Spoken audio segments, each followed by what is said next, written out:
Hello and welcome to the session Creativity and Design Skills. Today we'll be discussing creativity, tools and techniques.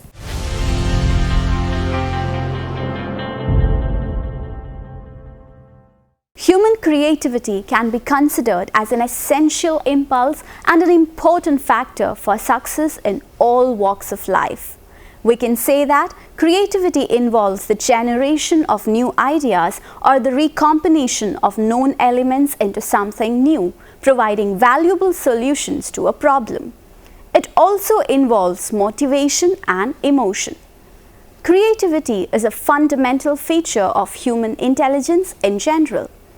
It is grounded in everyday capacities such as the association of ideas, reminding, perception, analogical thinking, searching a structured problem space, and reflecting self-criticism. Creative thinking in a disciplined manner can play a real role in innovation. Innovation results when creativity occurs with the right organizational culture. The right organizational culture is one that provides through creative techniques the possibilities for the development of personal and group creativity skills. Now, creative techniques and tools. A creativity technique should help generate new ideas. Creativity techniques are tools that are designed to overcome barriers in your head. On the basis of pure analytical thinking, you will hardly be able to find solutions that are really innovative and surprising. Creativity techniques can help get you out of the uneven tracks of your normal thinking. The techniques for thinking up solutions to problems are called creativity techniques or creativity methods. Most of these methods are general. They are applicable to a wide variety of problems. Creativity techniques are very useful in the design process, generating large amounts of ideas in a short time.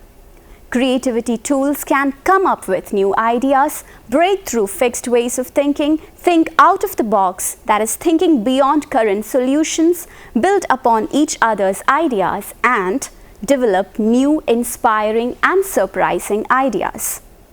To understand how the techniques work and how they can contribute to the product development process, it is necessary to put them into practice. There are many different creativity techniques, often classified according to structures. The first one is inventorying techniques. Techniques used to collect and recall all kinds of information around an issue. This helps in making an inventory of what we have in terms of ideas or data or whatever. Example is mind mapping. The second one is associative techniques. With associative techniques, great number of ideas and options are generated through association within a relatively short time. Association techniques encourage spontaneous reactions to ideas expressed earlier. Example is brainstorming.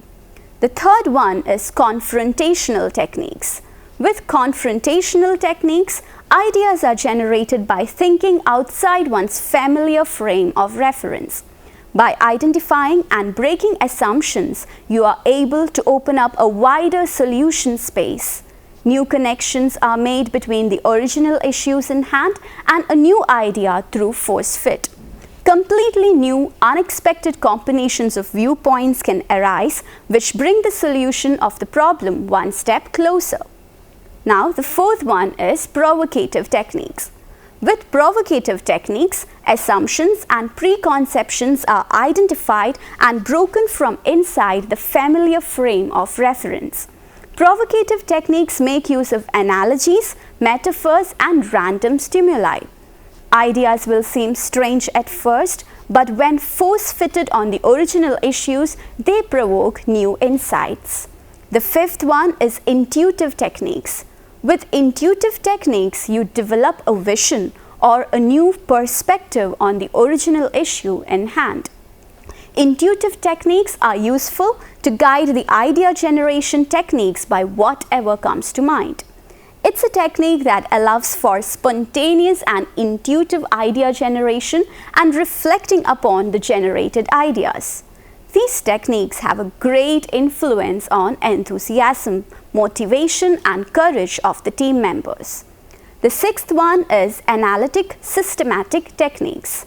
Analytic systematic methods are based on analysis and systematic description of a problem, the drawing up of an inventory of solutions, variants to subproblems, and the systematic varying and combining of these solution variants. Now we'll move into different types of creative techniques. Here are some of the different types of creative techniques used to solve problems creatively. First, mind mapping. A mind map is a graphical representation of ideas and aspects around a central theme, showing how these aspects are related to each other. It is an individual brainstorming mapping technique designed by Tony Buzan. With a mind map, you can map all the relevant aspects and ideas around a theme, bringing structure, overview, and clarity to a problem. A mind map helps in systematically unpacking abstract thoughts and notions. It is like a tree with branches leading to the thoughts and aspects of the theme. Graphically, one can use the analogy of the tree by making branches that are important thicker than others. Mind mapping is an excellent technique for developing your intuitive capacity. It is especially useful for identifying all the issues and sub-issues related to a problem.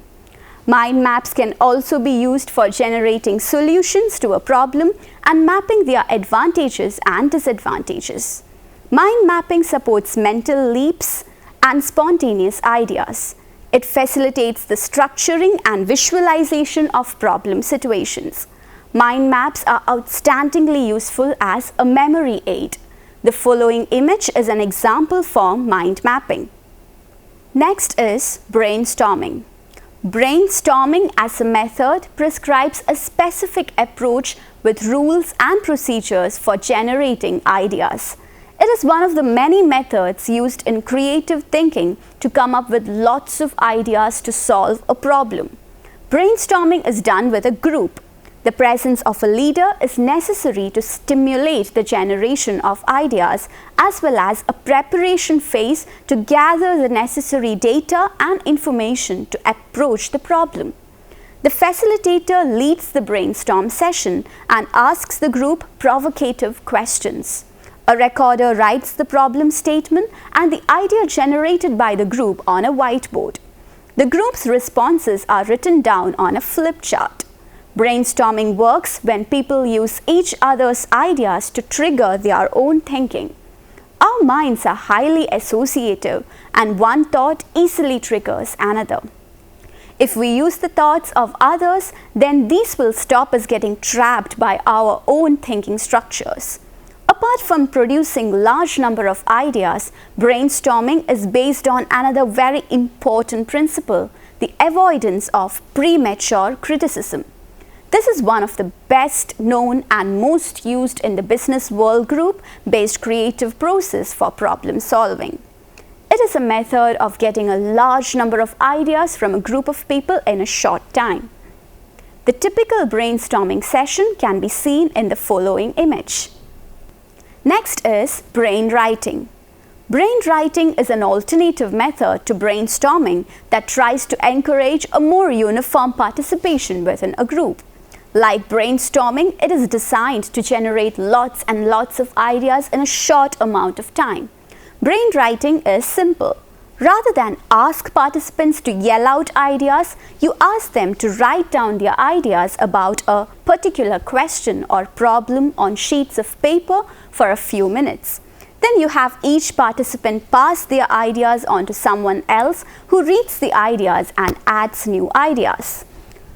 After a few minutes, you ask the participants to pass their papers to others, and the process repeats. After 10 to 15 minutes, you collect the sheets and post them for immediate discussion. Brainwriting can be used to understand how different groups view an issue. Next is morphological box analysis.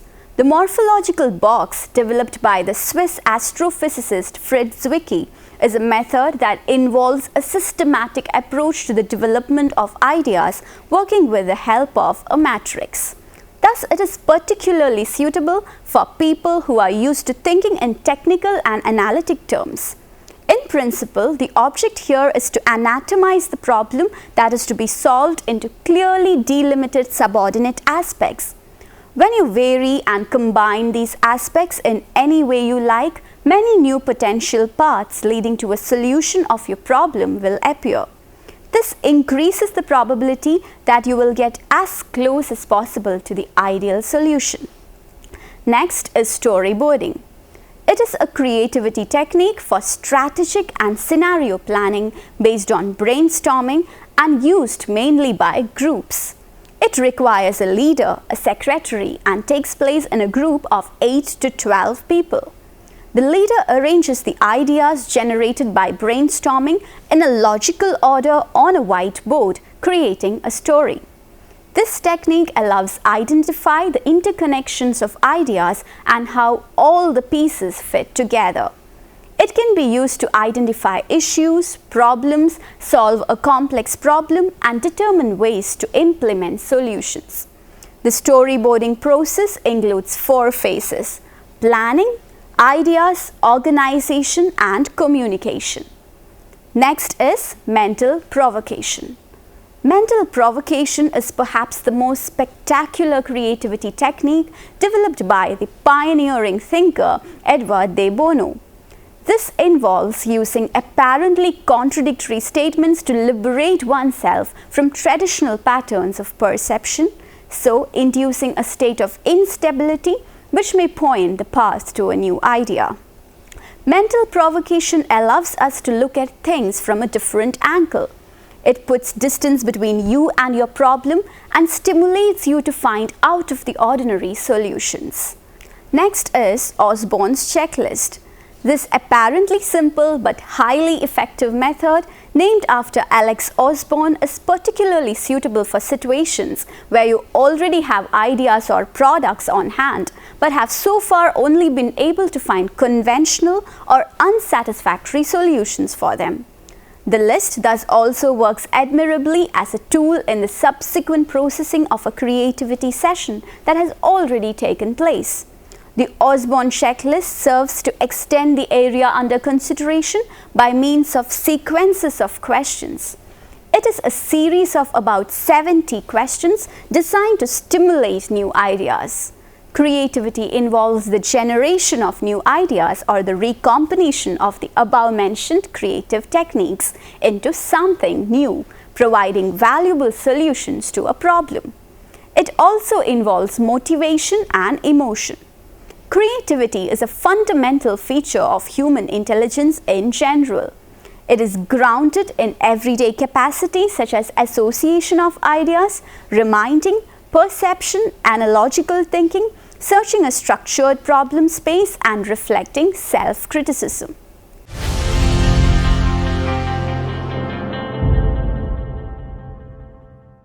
Creativity is a process with clearly defined steps that you can learn and apply towards any project. Using techniques taken from brain science to rocket science, you will learn that everyone, including you, is born creative. Creativity is really just about making new connections between existing ideas. Creativity was present through major human accomplishments that changed the course of history. The formation of revolutionary inventions like the wheel, the origin of new concepts like the theory of relativity, and during the introduction of new art forms such as cubism or jazz. Today, as technology advances at such a rapid pace, it's increasingly clear that creativity is thriving. Constant competition to advance the world as we know it has made creativity that a more sought after attribute in employees, in employers, in medicine, in music, in design, in entertainment, in everything. Like many matters of the brain, creativity is a vexing puzzle even to the world of medical science. Creativity is just connecting things. creativity is the ability to generate new ideas and new connections between ideas and ways to solve problems in any field or realm of our lives. The brain is still a mystery, but studying these connections could certainly open up more doors towards understanding precisely what's happening in the brain during creative process. Understanding that connections are constantly happening in the brain is important to understanding the science of creativity. Humans create new ideas by copying, transforming, and combining other ideas. Creativity is not strictly confined to the right side of the brain, nor is analytical thinking only born of the left.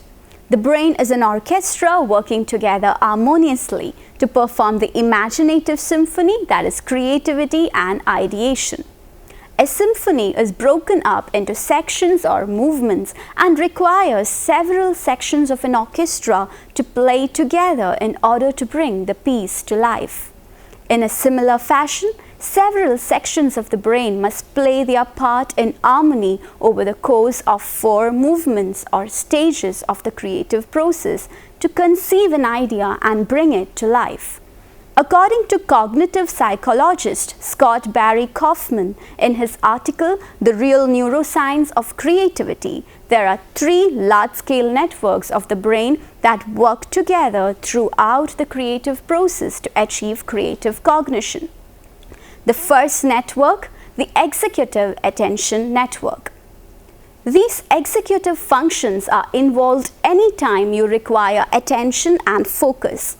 When you are concentrating on learning something, like listening to a lecture or trying to solve a problem that requires you to dig deep into your working memory, the parts of your brain communicating here are the lateral or outer regions of the prefrontal cortex and areas towards the back of the parietal lobe. The second network is the default network or the imagination network. This network is responsible for, you guessed it, imagining, mind-wandering. When you are not involved in a task, this part of your brain is likely in use. Imagining things like the future or alternate perspective and hypothetical situations in the present. The imagination network is also involved in social cognition, like being aware of the feelings or thoughts of those around you. The next network, third network, is the salience network. The salience network basically keeps the connection alive between external events and your internal consciousness. If you think you are not good at multitasking, you actually do it all the time with this network of your brain. Whenever information is salient or significant to solving a current task, this network will pass the internal recognition to the forefront. For example, you are in the middle of a brainstorming session and a team member says something that clicks with a problem you have encountered. You are going to take that recognition and express it vocally to the team. This network consists of the dorsal anterior cingulate cortices DACC and anterior insular AI. Now let us look into the 4 stages of the art of creativity. Stage 1 is preparation. The preparation phase is actually your brain learning, storing the materials and making subconscious connections to knowledge you already possess. The more you learn, the more unique connections you can make.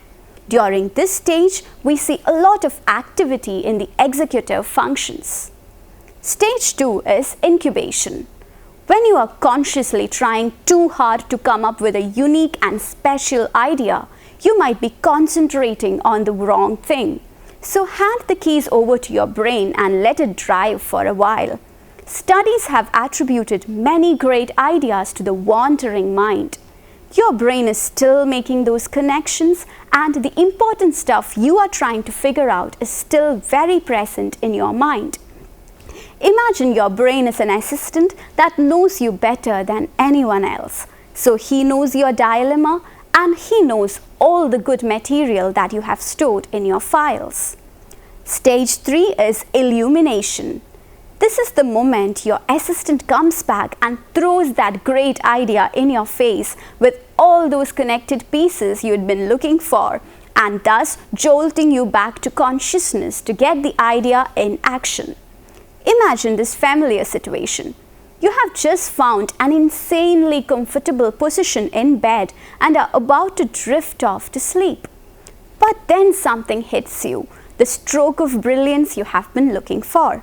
At this very moment, you have two options. Either muster up the strength to email yourself or write a note with one eye open, or run the risk of losing your creative ideas to the night.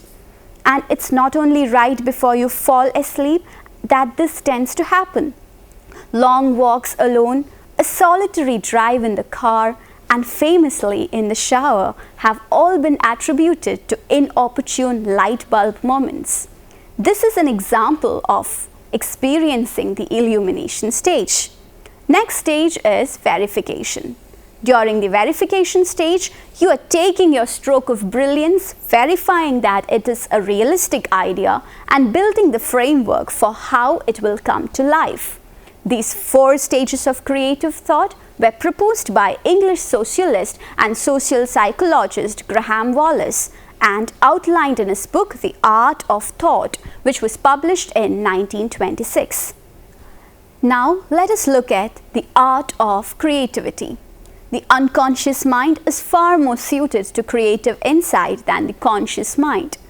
Ideas are free to recombine with other ideas in novel patterns and unpredictable associations. It is also the storehouse of everything you know, including things you can't readily call into awareness. Our lives can be filled with creative moments, whatever we do, as long as we are flexible and open to new possibilities, willing to push beyond routine.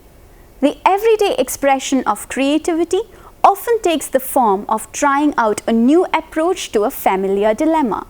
Yet, half the world still thinks of creativity as a mysterious quality that the other half has. A good deal of research suggests, however, that everyone is capable of tapping into his or her creative spirit. We don't just mean getting better ideas. We are talking about a kind of general awareness that leads to greater enjoyment of your work and the people in your life, a spirit that can improve collaboration and communication with others. Creativity takes root in childhood. For the child, life is a creative adventure. The most basic explorations of a child's world are creative exercises in problem solving.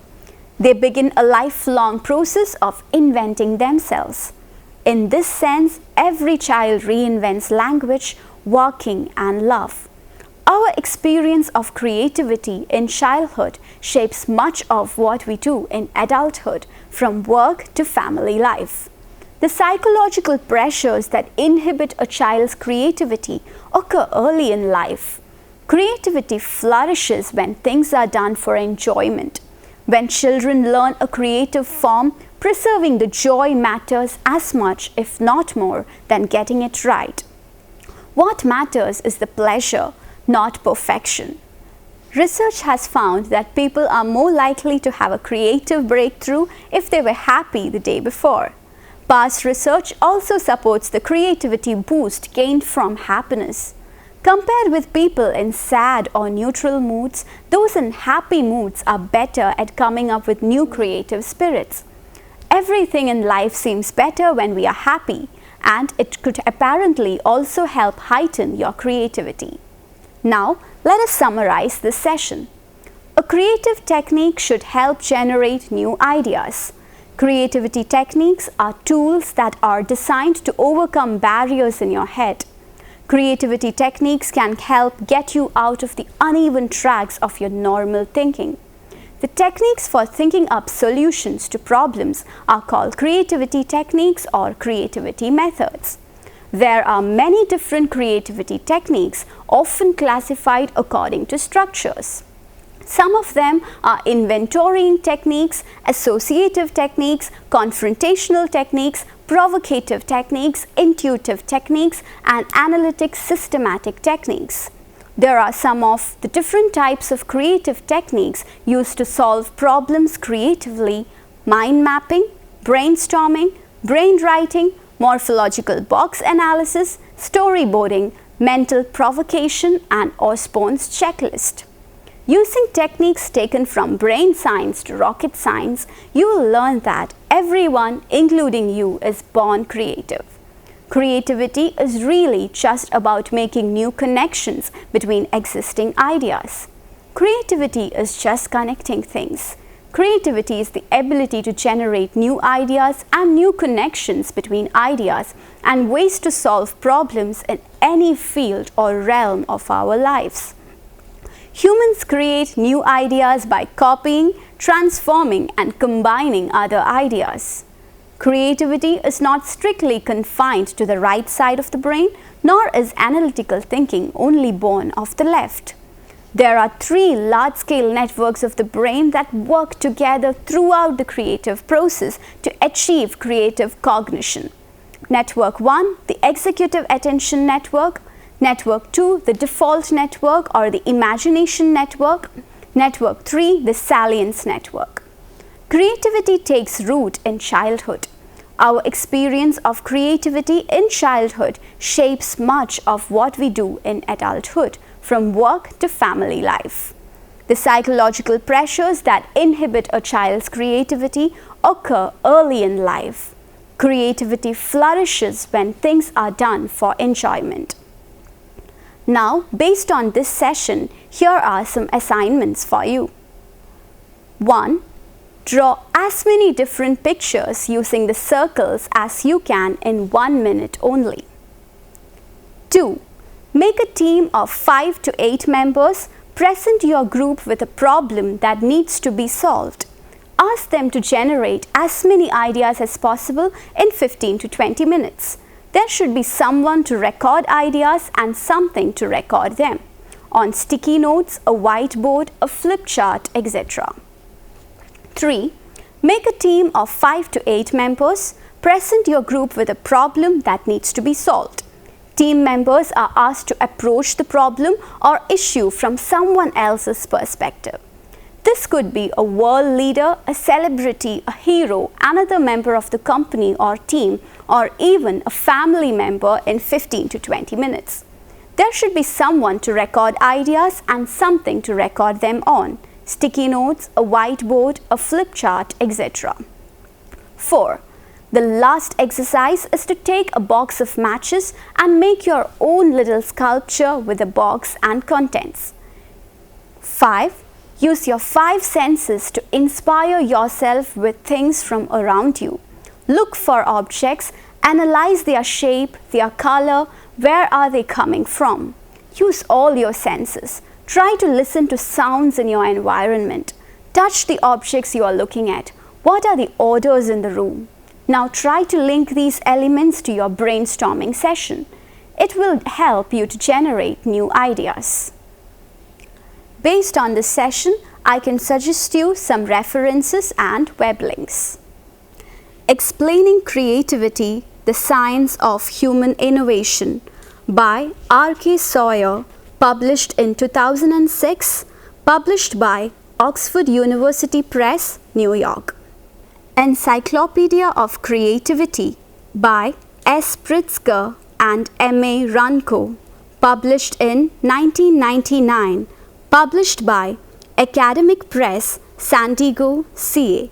Everyday Creativity and New Views of Human Nature, Psychological, Social and Spiritual Perspectives, edited by R. Richards in 2007, published by Washington, D.C., APA. Techniques of Structured Problem Solving by A.B. Van Gundy Jr., published in 1993, published by Chapman and Hall, London. Creative Thinking and Brainstorming by J.G. Rawlinson in 1981, published by Gower, UK. Thank you for watching this session. See you next time. Until then, bye.